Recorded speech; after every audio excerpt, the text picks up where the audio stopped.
Alex Bellamy, we've been talking about violent extremism and the responsibility to protect. This type of extremism is on the rise. Civilian population is under threat in many places. So, what can states do or have to do to protect the civilian populations? And specifically, what is the role of non-state actors in this conundrum?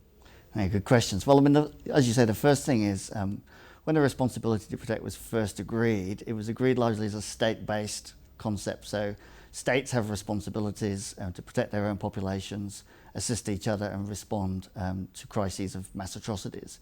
There wasn't much thought given to the problems that non-state armed groups might present. And as you say, over the last 10 years, these non-state armed groups have actually emerged as the principal threat to populations, from Boko Haram in Nigeria to Al-Shabaab in Somalia, and obviously ISIL in Syria and Iraq, which begs the question of, well, what can the international community do to prevent crimes by these groups, and how can they support individual states to protect their own populations? So what R2P does, it provides a nice framework for thinking about this issue, with the first pillar of R2P being the primary responsibility of the state to protect its own population.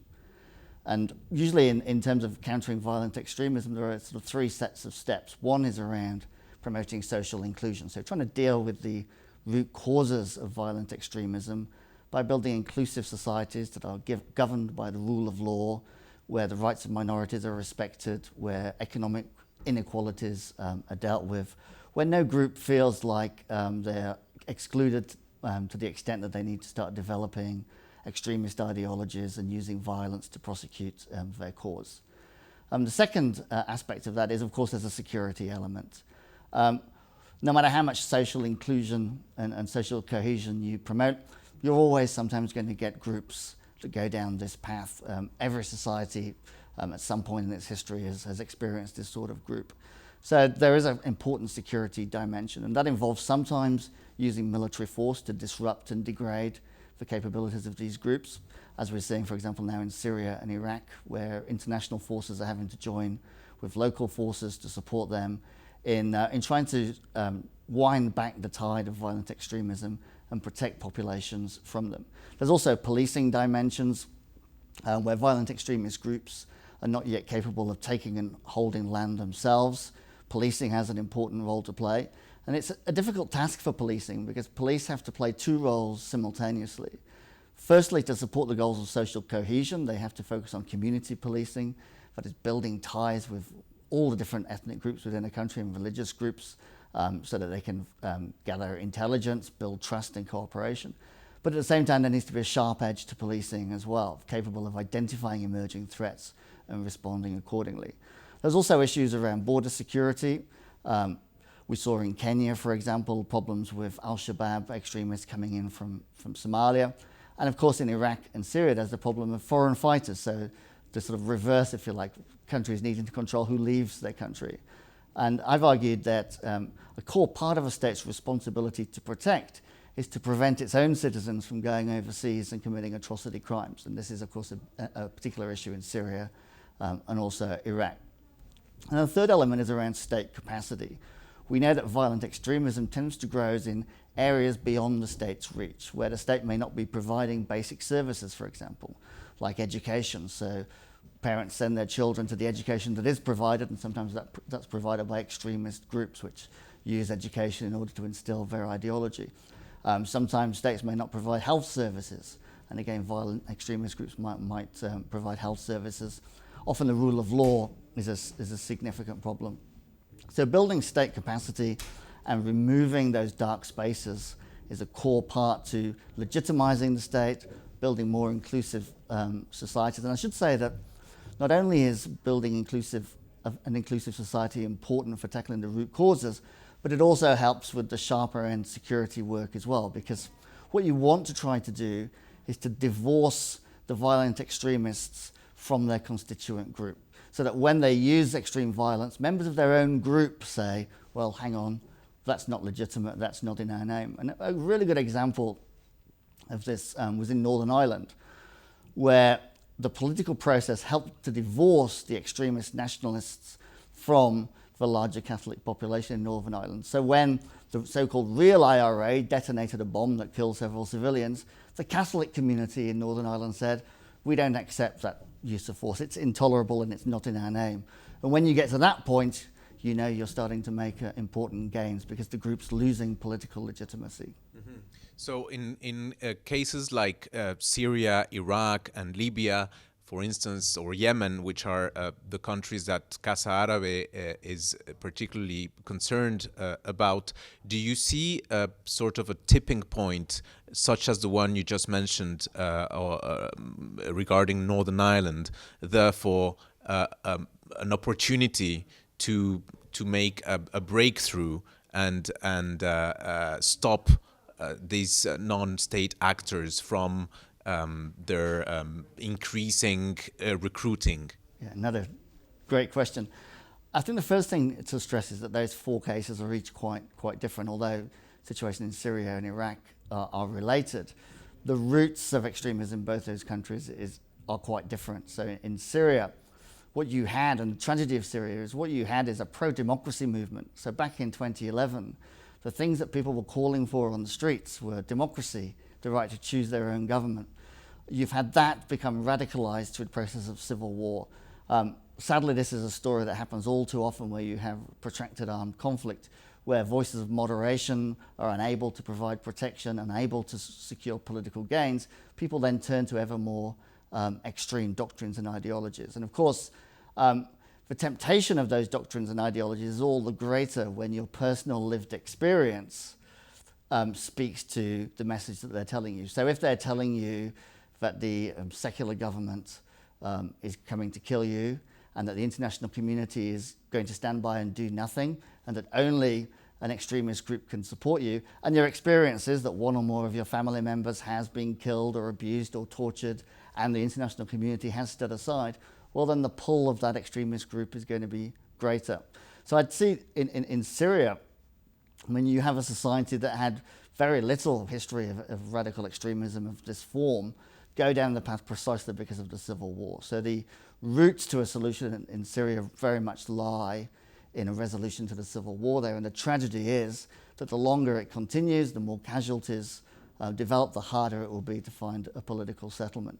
In Iraq, the roots lie largely in the effects of government policies out of Baghdad that was seen to alienate one of the significant groups. So a significant number of Sunnis in Iraq became alienated by policies in Baghdad.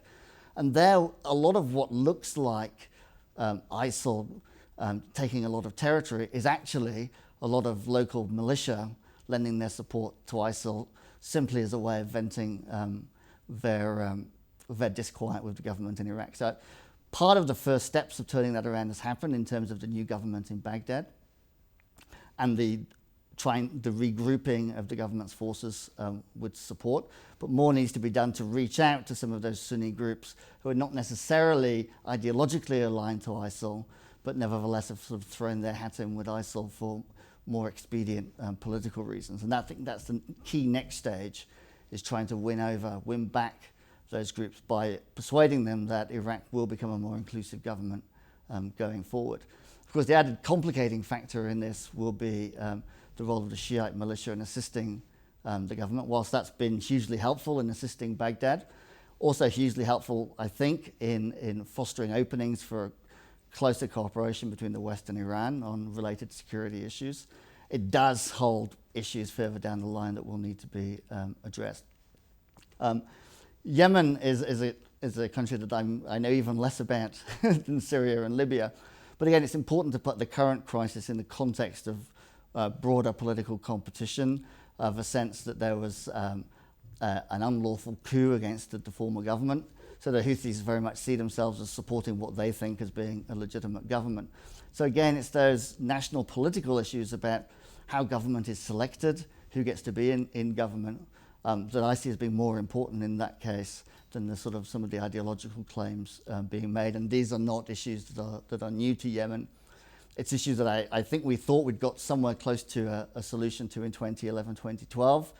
And then I think the international community, its attention got drawn to other crises and so there wasn't sufficient follow-through to ensure full implementation. And Libya, of course, also has a long history. Some of the problems that the international community found post-intervention was that one of the many idiosyncrasies of the Gaddafi regime was that he hadn't actually built national state institutions. So the government and the state revolved around the personal authority of Gaddafi, and with him gone, there was very little there to fill the vacuum.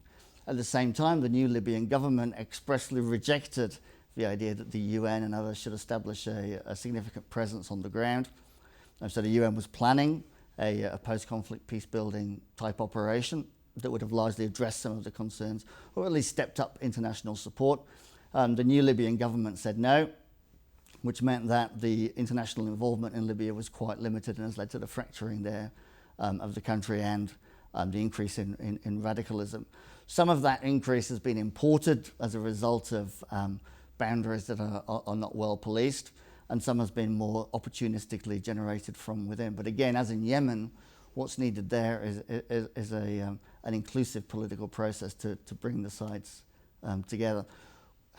Where we are in that is at a fairly early stage, but as in Yemen, there have been the first signs of negotiations between the parties, and the UN and others are trying to facilitate those negotiations. Mm-hmm. I have so many other questions, but time is scarce, and the issues are complicated or complex and broad. But I'd like you probably to try and quickly try and define what can the international community, which is also a very abstract term and entity, but as you mentioned, has been in many cases seen as a very passive or almost a bystander. What can it do to improve the situation in these particular places? That's a very good question. Well, firstly, it needs to step up the political effort. So we need to have a clear sense of the problems in this part of the world, in these countries, will only be solved by politics, and can only be solved in the long term in a way that all the parties subscribe to. You can't impose a solution from the top. The parties have to be part of it. Now, what the international community can do right now is to sell the message that no matter what happens on the battlefield, the parties to the conflicts will have to negotiate.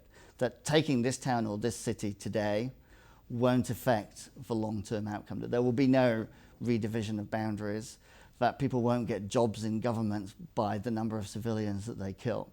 But nevertheless, there needs to be a push on a political settlement, and the international community needs to be upfront in saying, when we have a viable political settlement, we will provide adequate resources to make sure that it's delivered. We need to do what the international community did, for example, in Bosnia and Kosovo. And that's worked. I mean, one of the interesting things about today's meeting of R2P focal points is that among the countries that have R2P focal points are Bosnia, Croatia, Serbia, Montenegro, and Slovenia.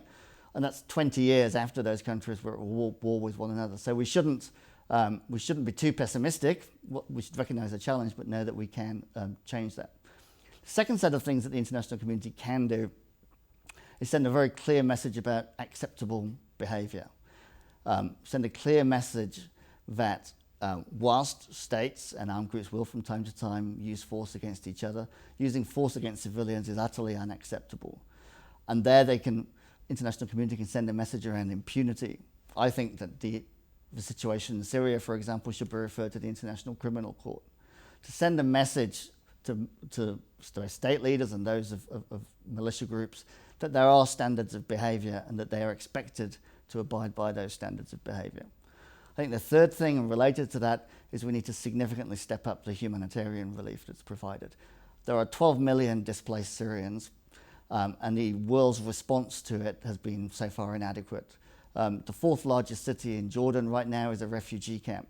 The world needs to do more, both to supply the urgently needed humanitarian aid into the region, but also do more to share some of the burden of refugees and displaced populations, taking those burdens somewhat from countries like Jordan and Lebanon. So there needs to be some creative solutions given on that front to ease the humanitarian plight.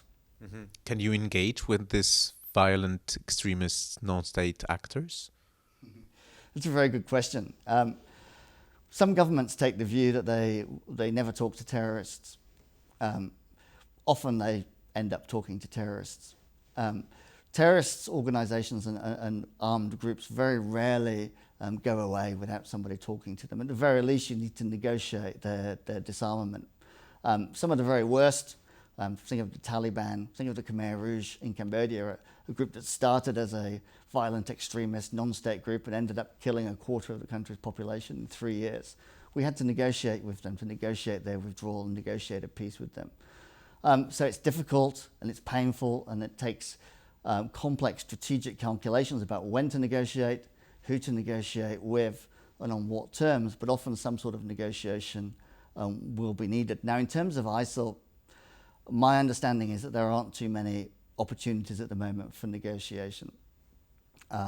This is a group with grandiose political claims, and I suspect, as I mentioned earlier, that it does not have deep support in either Iraq or Syria. I suspect very much that if you found political solutions to the problems in those two countries, the level of support of ISIL would disappear fairly quickly. This is an organization that came from nowhere, is a conglomeration of different groups, and isn't deeply felt. So I think you have to negotiate. In the first instance, you have to negotiate things like humanitarian access. We can't simply let whole populations to their fate because we don't want to negotiate with the people that control access to them. And at some point in the future, we need to recognize that because they do represent or claim to represent some part of the population, that those views will have to be heard in a final political solution. But at the same time, that can't be at the expense of impunity. And it must be made absolutely clear that those responsible for atrocity crimes must be held to account, and that negotiation isn't some sort of alternative to criminal accountability. The two go hand in hand together. A very tough balance. Thank you very much, Alex Bellamy, for this interview with Casa Árabe. My pleasure. Thank you.